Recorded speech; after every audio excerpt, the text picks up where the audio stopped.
E ele clamou aos meus ouvidos em alta voz, dizendo: Os inspetores da cidade chegaram, e cada um traz na sua mão o seu instrumento de destruição. E o Senhor chamou o homem vestido de linho, que tinha o tinteiro em volta de sua cintura. E o Senhor lhe disse: Passa pelo meio da cidade, pelo meio de Jerusalém, e marca com um sinal a testa dos homens que suspiram e gemem por causa de todas as abominações que se fazem no meio dela. E aos outros, disse-me o Senhor: Passai pela cidade após ele e atacai, feri, não poupe o vosso olho, nem tenha pena. Matem velhos, jovens, virgens, crianças e mulheres, até que não sobre nenhum. Mas não se aproximem de ninguém que tenha a marca, e comecem pelo meu santuário. E eles começaram com os homens mais velhos que estavam diante do templo. Versículos 3 e 6. Jesus está prestes a abandonar o propiciatório do santuário celestial para colocar as vestes de vingança e derramar sua ira em julgamento contra aqueles que não responderam à luz que Deus lhes deu. Como a sentença sobre a má ação não é executada imediatamente, o coração dos filhos dos homens está cheio de vontade de fazer o que é mal. Eclesiastes 8:11. Em vez de serem movidos pela paciência e tolerância que o Senhor lhes demonstrou, aqueles que não temem a Deus e não amam a verdade fortalecem o coração em má conduta. Mas mesmo a tolerância de Deus tem limites, e muitos já estão excedendo esse limite, enchendo a taça da ira de Deus. Ultrapassaram os limites da graça e, portanto, Deus deve intervir para reivindicar sua própria honra. A respeito dos amorreus, o Senhor disse: E na quarta geração eles tornarão para cá, pois a iniquidade dos amorreus ainda não está completa.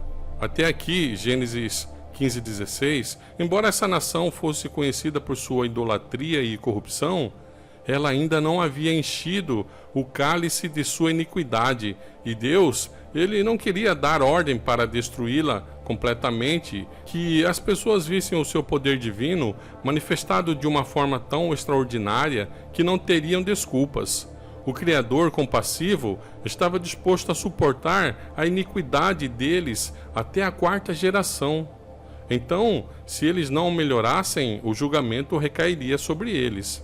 Com precisão infalível, o Ser Infinito mantém contas com todas as nações. Ao mesmo tempo em que oferece misericórdia com convites e arrependimento, esta conta, no entanto, permanece aberta. Mas quando os números atingem um certo patamar estabelecido por Deus, o ministério de sua ira começa.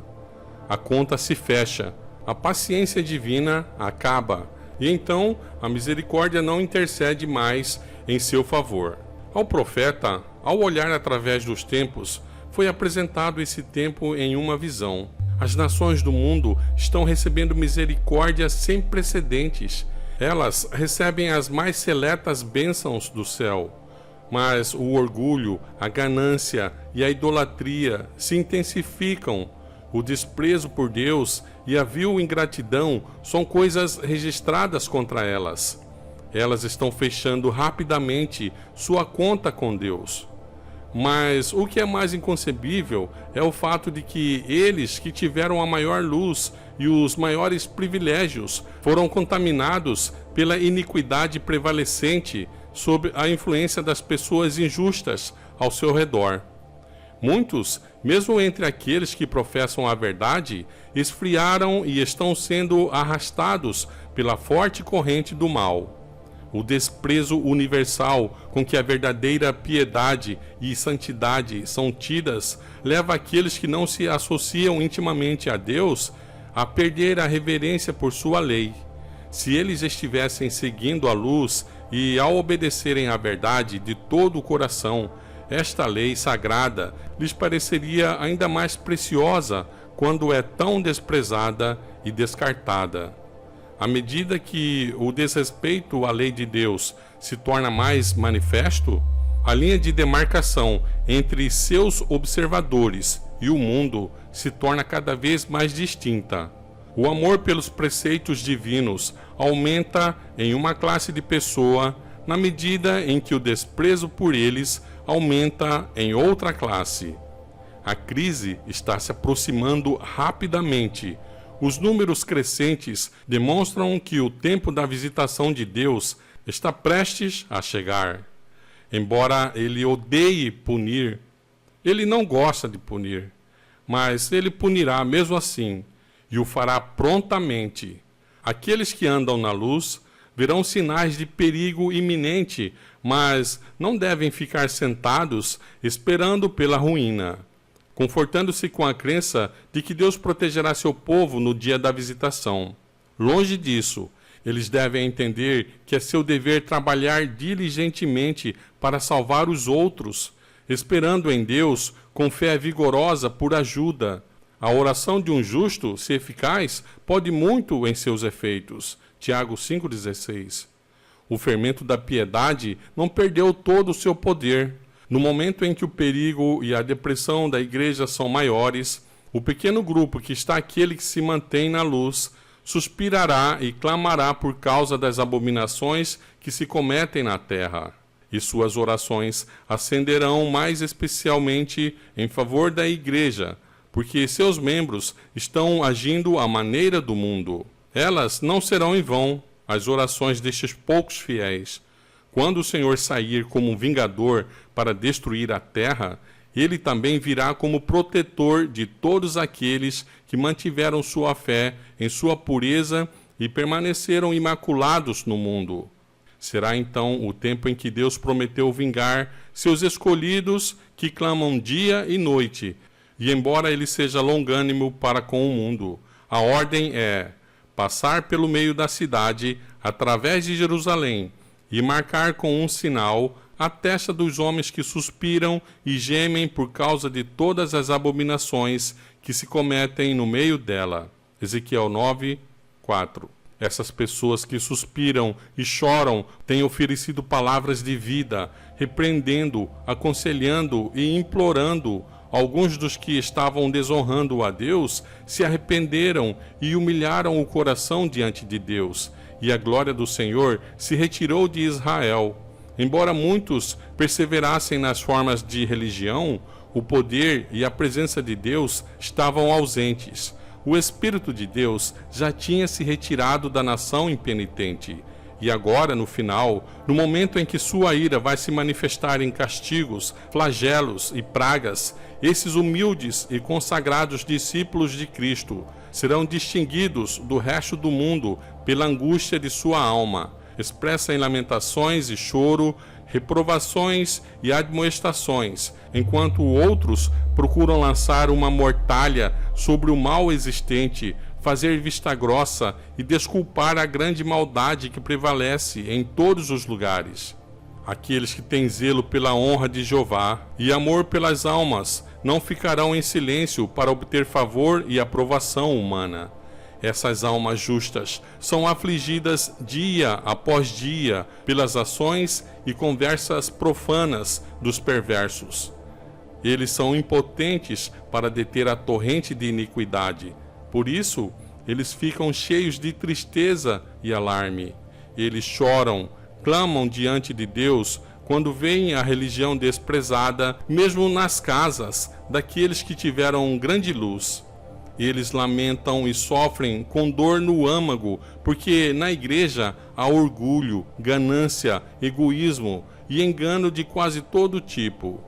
O Espírito de Deus, que inspira a repreensão, é pisoteado, enquanto os servos de Satanás triunfam. Aqueles que não sentem pena do seu próprio declínio espiritual, não choram pelos pecados dos outros, permanecerão sem o selo de Deus. O Senhor ordena aos seus mensageiros, os homens que têm as armas de matança nas mãos: vá atrás do homem que tem o tinteiro pela cidade e fere. Não poupe o seu olho, nem tenha misericórdia. Matem velhos, jovens, virgens, crianças e mulheres, até não ficar mais um sequer. Mas não chegue perto de ninguém que tenha a marca. e comece pelo meu santuário. E eles começaram com os homens idosos que estavam diante do templo. Ezequiel 9, 5 e 6. Aqui vemos que a igreja, o santuário de Deus, foi a primeira a sentir os golpes da ira de Deus. Os anciãos, aqueles a quem Deus havia dado grande luz, que se destacaram como guardiões dos interesses espirituais do povo, traíram sua confiança. Eles assumiram a atitude de que não precisamos esperar milagres ou a manifestação do poder de Deus como nas vezes anteriores. Bem, os tempos mudaram e hoje essas palavras fortalecem a incredulidade do povo. E eles dizem: o Senhor não fará nem bem nem mal. Ele é misericordioso demais para punir seu povo. Assim, o clamor por paz e segurança é dado por homens que não mais erguerão a voz como uma trombeta para alertar ao povo de Deus suas transgressões e à casa de Jacó os seus pecados. Esses cães mudos que não latem são aqueles que sentirão a justa vingança de um Deus ofendido. Homens, jovens e crianças perecerão todos juntos. As abominações pelas quais os fiéis suspiram e gemem são tudo que os olhos finitos podiam discernir. Mas os pecados são muito mais piores. Aqueles que provocam o ciúme do Deus puro e santo ainda não foram revelados. O grande inquisidor dos corações conhece cada pecado, mesmo os que são cometidos em segredo, pelos que praticam a iniquidade. Essas pessoas se tornam confiantes em seus enganos e, por causa da longanimidade do Senhor, dizem que ele não vê e então agem como se ele tivesse abandonado a terra. Mas ele descobrirá a hipocrisia deles e revelará aos outros os pecados que eles tão cuidadosamente escondem. Lembrem-se do livro selado com os 7 selos que será aberto no final. Nenhuma superioridade de hierarquia, dignidade ou sabedoria humana, nenhum ofício sagrado impedirá esses homens de sacrificar seus princípios quando forem abandonados ao próprio coração enganoso deles. Aqueles que eram considerados dignos e justos acabam se tornando os líderes da apostasia e dar exemplos de indiferença e pouco caso da misericórdia de Deus. Ele não tolerará mais a conduta perversa deles e, em sua ira, agirá com eles sem misericórdia. O Senhor retirará com muita relutância a sua presença daqueles a quem ele abençoou com grande luz e que sentiu o poder da palavra administrada a outros. Eles já foram seus servos fiéis, favorecidos por sua presença e orientação, mas se afastaram dele e levaram outros ao erro, caindo assim no desagrado divino. O dia da vingança de Deus está prestes a se manifestar com grande poder de destruição. O selo de Deus será colocado somente na testa daqueles que suspiram e choram pelas abominações cometidas na terra. Os que simpatizam com o mundo, que aprovam os pecados cometidos no mundo, comem e bebem com os bêbados, serão destruídos com os que praticam a iniquidade, a transgressão da lei de Deus. Porque os olhos do Senhor estão sobre os justos e os seus ouvidos atentos às suas orações, mas o rosto do Senhor está sobre os que fazem o mal. 1 Pedro 3, 1. Nossa própria conduta determina se receberemos o selo do Deus vivo ou se seremos abatidos pelas armas destrutivas de um Deus vingador. E ao olharmos pela janela do passado, vemos que, de fato, algumas gotas da ira divina já caíram sobre a terra, mas quando as 7 últimas pragas forem derramadas, sem mistura no cálice da ira da indignação de Deus, então será tarde demais para se arrepender e encontrar refúgio. Nesse tempo, não haverá mais sangue expiatório para lavar as manchas do pecado, pois será um tempo que Miguel, o grande príncipe, que representa os filhos do povo escolhido, vai se levantar, e será um tempo de angústia tal, qual nunca houve na terra, nem haverá, desde que existem as nações. Então, nesse tempo, será liberto o povo escolhido, o povo de Deus, todo aquele que for achado escrito no livro. Quando esse momento difícil chegar, cada caso já terá sido decidido, ou para a vida eterna, ou para a morte eterna. Não haverá mais tempo de graça ou misericórdia para nenhum impenitente. E por mais que Deus desse 1000 anos a eles, eles continuariam fazendo a mesma coisa. O selo do Deus vivo estará somente sobre o povo de Deus.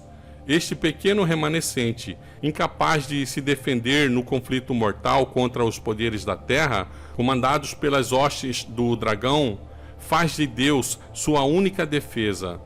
O decreto já foi emitido pelas mais altas autoridades da terra, para que todos adorem a besta e recebam sua marca, sob pena de perseguição e morte. Deus, então, ajuda seu povo, porque o que eles poderiam fazer sem a sua ajuda num conflito tão terrível como esse? Coragem, força, fé e confiança implícita no poder de Deus para nos salvar não são adquiridas de uma hora para outra. Essas graças celestiais, vindas do trono do Todo-Poderoso, são adquiridas ao longo do tempo, por anos de experiência, não da noite para o dia. Assim como um remédio não pode ser tomado de uma só vez, mas em dosagens específicas e moderadas em espaços de tempo. Por meio de uma vida de esforço santo e firme adesão ao que é certo, os filhos de Deus estão selando seu destino. Assediados por inúmeras tentações, eles sabem que devem resistir firmemente ou serão derrotados. Eles sentem que têm um grande trabalho a fazer, que a qualquer momento podem ser chamados a abandonar seus cargos, a armadura, e que, se chegarem ao final da vida sem terem feito o seu trabalho, isso representaria uma perda eterna. Eles aceitaram avidamente a luz do céu, assim como os primeiros discípulos a aceitaram dos lábios de Jesus. Quando esses primeiros cristãos foram banidos para as montanhas e desertos, quando em calabouços foram deixados a morrer de fome, frio e tortura, quando o martírio parecia a única maneira de escapar de sua terrível angústia e dor, eles se alegraram por serem considerados dignos de sofrer por Cristo, que havia sido crucificado por eles. Seu exemplo será um conforto e um encorajamento para o povo de Deus que passará pelo tempo de angústia como nunca houve. Apesar de o sábado ser o selo de Deus, nem todos os que professam observar o santo sábado serão selados. Mesmo entre aqueles que ensinam a verdade aos outros, há muitos que não receberão o selo de Deus na testa deles. Eles tinham a luz da verdade, eles conheciam a vontade de seu mestre, eles entenderam cada ponto de nossa fé, mas não fizeram as obras correspondentes. Os que conhecem a profecia e os tesouros da sabedoria divina devem agir de acordo com a sua fé. Devem guiar suas famílias através deles para que, por meio de um lar bem organizado, possam apresentar ao mundo a influência da verdade no coração humano. Por causa de sua falta de devoção e piedade, por não terem atingido um alto padrão religioso, eles contribuem para que outras almas fiquem contentes com sua situação. Homens de julgamento finito não conseguem ver que, segundo o modelo desses homens, que tantas vezes lhes comunicaram os tesouros da palavra de Deus, eles colocarão certamente em perigo a alma deles. Mas não, Jesus é o único modelo. Cada pessoa deve pesquisar a Bíblia por si mesma, de joelhos diante de Deus, com um coração humilde e disposto a aprender como o de uma criança, se quiser saber o que o Senhor requer dela. Não importa quão grande seja a altura que houver, não importa o quão longe um ministro tenha estado no favor de Deus, se ele falhar em seguir a luz que Deus lhe deu, se ele se recusar a ser ensinado como uma criança, ele cairá nas trevas e nos enganos satânicos, e levará outros pelo mesmo caminho. Nenhum de nós receberá o selo de Deus enquanto o nosso caráter tiver uma única mancha. Cabe a nós remediar os defeitos do nosso caráter, limpar o templo da alma de toda contaminação, Então a chuva serôdia cairá sobre nós, como a chuva temporã caiu sobre os discípulos no dia de Pentecostes. Nós nos contentamos muito facilmente com o que conquistamos. Nós sentimos ricos e com abundância de bens e não sabemos que cada um de nós é miserável, é pobre e cego e nu. Apocalipse 3,17 apresenta esse quadro muito bem claro. Agora é o momento de ouvir a admoestação da testemunha fiel. Eu te admoesto para que compres de mim ouro refinado no fogo, para que te enriqueças e te vistas de roupas brancas. Não deixe que a vergonha de sua nudez seja revelada, e que unjas os teus olhos com um colírio, para que você possa ver. Nesta vida, devemos enfrentar provações ardentes e fazer sacrifícios custosos, mas a paz de Cristo é a recompensa. Houve tão pouca abnegação, tão pouco sofrimento por amor de Cristo, que a cruz foi quase completamente esquecida. Devemos participar dos sofrimentos de Cristo se quisermos sentar em triunfo com Ele em seu trono. Enquanto escolhermos o caminho fácil da autoindulgência e tivermos medo da abnegação, nossa fé nunca será forte e nunca conheceremos a paz de Cristo, sem a alegria que vem de uma vitória consciente. Os mais exaltados da hoste redimida, que estarão vestidos de branco diante do trono de Deus e do Cordeiro, terão experimentado o conflito necessário para vencer, porque terão passado pela grande tribulação. Aqueles que cederam às circunstâncias, em vez de se envolverem neste conflito, não saberão como sobreviver naquele dia em que a angústia dominará cada alma nesse planeta. Se Noé, Jó e Daniel estivessem na terra, eles não salvariam seu filho ou filha, pois cada um terá que salvar sua própria alma por sua própria justiça. Não é prudente dizer a ninguém que seu caso não tem esperança, que ele não pode viver como cristão, pois com a morte de Cristo, há ampla provisão de graça para cada alma. Jesus é nossa ajuda constante em momentos de necessidade. Invoquemo-lo com fé, pois ele prometeu ouvir e responder nossos pedidos. Que tenhamos fé viva e ativa. Precisamos disso. Devemos tê-lo ou desanimaremos e cairemos no dia da grande prova final. Com a escuridão que repousará em nosso caminho, não devemos desanimar nem nos desesperar. Eles são o véu com o qual Deus cobre sua glória quando ele vem para conceder ricas bênçãos. Deveríamos saber disso com base na nossa experiência passada. Naquele dia em que Deus tiver controvérsia com seu povo, essa experiência será uma fonte de conforto e esperança. Agora é o momento de mantermos a nós mesmos e nossos filhos livres da contaminação do mundo. Agora é o momento de lavar as vestes do nosso caráter e branqueá-las no sangue do Cordeiro. Agora é quando devemos superar o orgulho, a paixão e a preguiça espiritual.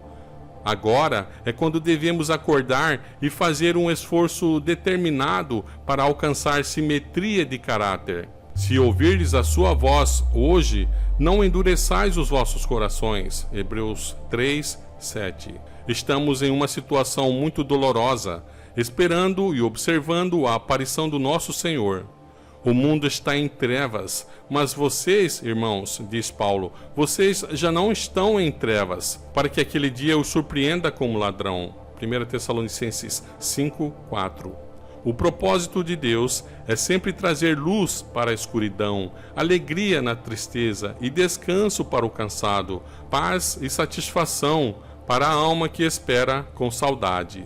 O que estamos fazendo, irmãos, na grande obra de preparação? Aqueles que se juntam ao mundo recebem o molde e se preparam para a marca da besta. Aqueles que desconfiam de si mesmos e se humilham diante de Deus e purificam as almas, obedecendo à verdade, são aqueles que recebem o molde celestial e se preparam para ter o selo de Deus na testa deles.